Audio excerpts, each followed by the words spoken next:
Le tout premier trader de l'histoire? Bon, peut-être pas le tout premier. Les bourses existaient bien avant lui, que ce soit à Amsterdam au XVIIe siècle ou à New York dès 1792. Mais si je vous disais que certaines des stratégies les plus audacieuses qui influencent encore Wall Street aujourd'hui ont été perfectionnées par un adolescent. À seulement 14 ans, il se faisait déjà bannir des salles de paris sur action, parce qu'il gagnait beaucoup trop souvent. Voici l'histoire de celui qu'on peut considérer comme le père du trading moderne, l'homme qui a transformé 5 $ en une fortune de 100 millions, Jesse Livermore.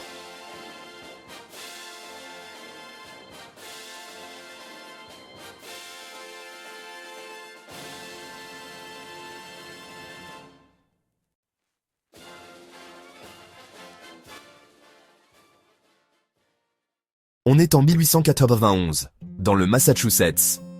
Jesse Livermore a 14 ans. Sa famille est pauvre et son père veut qu'il devienne fermier.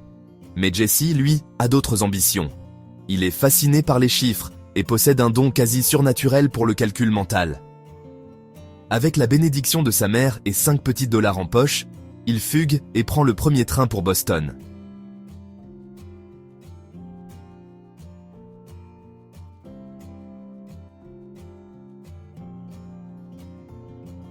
Là-bas, il déniche un job de board boy chez un courtier, Paine Webber & Co.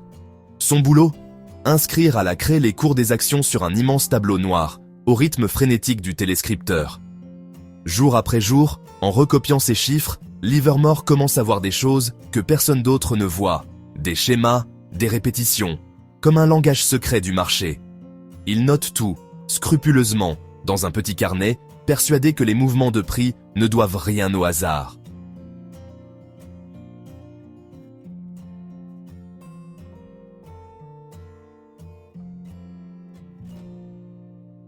Pour mettre ses théories à l'épreuve, il se tourne vers les bucket shops. C'étaient des établissements un peu louches, des sortes de casinos où l'on pariait sur les variations de la bourse, sans jamais posséder la moindre action. C'était le terrain de jeu parfait pour un jeune sans un sou. Avec ses tout premiers paris, il gagne 3,12 $. Une somme ridicule, mais qui pour lui prouve que sa méthode fonctionne. À 15 ans à peine, il avait déjà empoché 1 000 $. Une vraie petite fortune à l'époque.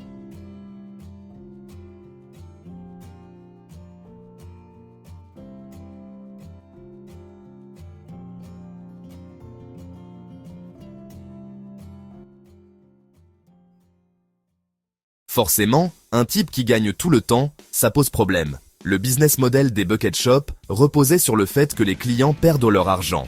Livermore, qu'on surnomme alors le boy plunger, le risque tout juvénile, gagne si souvent qu'il se fait virer de tous les établissements de Boston puis des villes alentours. Le mec en est même réduit à se déguiser pour pouvoir continuer à placer ses paris. À 21 ans, avec 10 000 $ en poche, il décide de s'attaquer à la seule arène où personne ne pourra le bannir, Wall Street. Mais la transition est violente. Contrairement au bucket shop où tout était instantané, le vrai marché avait un délai. Le temps que son ordre d'achat ou de vente arrive à la bourse, le prix avait déjà bougé. En quelques mois, il perd tout.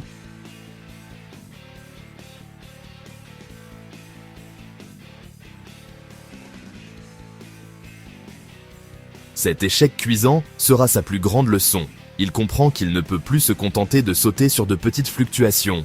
Il doit apprendre à lire les grandes tendances, les vagues de fond du marché, et surtout, il doit apprendre la patience. Il retourne un temps dans les bucket shops pour refaire son capital, puis revient à New York, armé d'une toute nouvelle stratégie. C'est à ce moment-là que sa légende commence vraiment.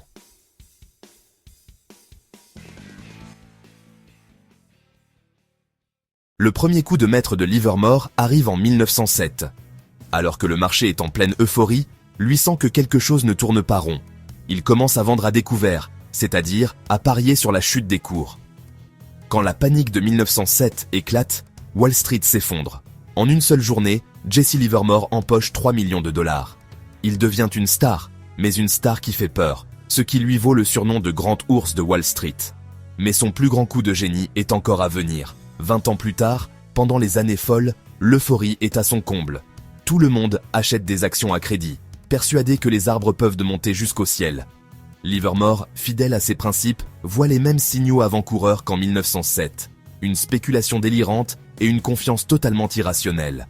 En secret, il commence à construire une énorme position à la vente, en passant par une centaine de courtiers différents pour ne pas affoler le marché. Quand le mardi noir frappe le 29 octobre 1929 et que le monde bascule dans la Grande Dépression, Jesse Livermore repart ce jour-là avec un profit net d'environ 100 millions de dollars. En pleine ruine mondiale, il est l'un des hommes les plus riches de la planète.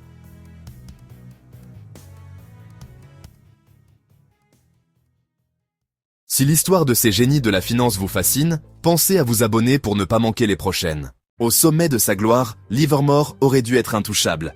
Pourtant, cet homme a bâti et perdu 4 fortunes colossales au cours de sa vie. Ironiquement, l'homme qui avait écrit les règles du jeu était incapable de les suivre lui-même.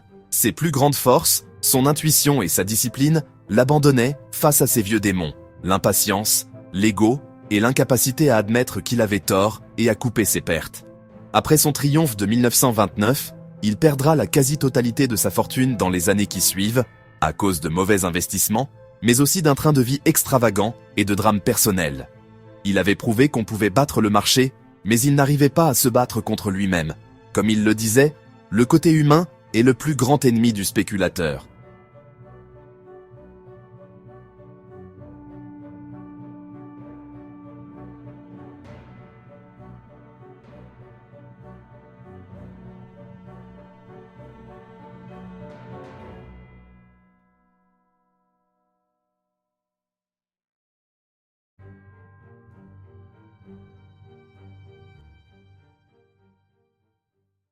Le 28 novembre 1940, ruiné et en pleine dépression, Jesse Livermore se suicide dans les toilettes d'un grand hôtel de Manhattan. Il laisse une note à sa femme qui dit simplement « Je suis un échec ». Malgré cette fin tragique, son héritage, lui, est bien vivant. Il est le pionnier de ce qu'on appelle aujourd'hui l'analyse technique et le trading de tendance. Ces règles, qu'il a si souvent brisées, sont encore étudiées par les traders du monde entier. Alors, que retenir de cette histoire ? Premièrement, suivez la tendance, pas vos émotions. Livermore gagnait quand il était un observateur froid du marché, et il perdait quand il laissait l'espoir ou la peur prendre les commandes. Deuxièmement, le marché a toujours raison, seules les opinions ont tort. Il faut attendre que le marché confirme votre analyse avant de risquer gros. Et troisièmement, savoir gérer son risque est plus important que le génie. Livermore a gagné 100 millions parce qu'il avait vu juste, mais il a tout perdu parce qu'il n'a pas su se protéger de lui-même. L'histoire de Jesse Livermore est une leçon incroyable. Gagner de l'argent est une compétence, mais le garder est un art bien plus difficile. Et vous, qu'en pensez-vous ? Les leçons de Livermore sont-elles toujours valables pour les marchés d'aujourd'hui, comme celui des crypto-monnaies ? Dites-le moi en commentaire. Pensez à liker la vidéo si elle vous a plu, à vous abonner et à activer la cloche. C'était un plaisir de partager cette histoire avec vous. À très bientôt.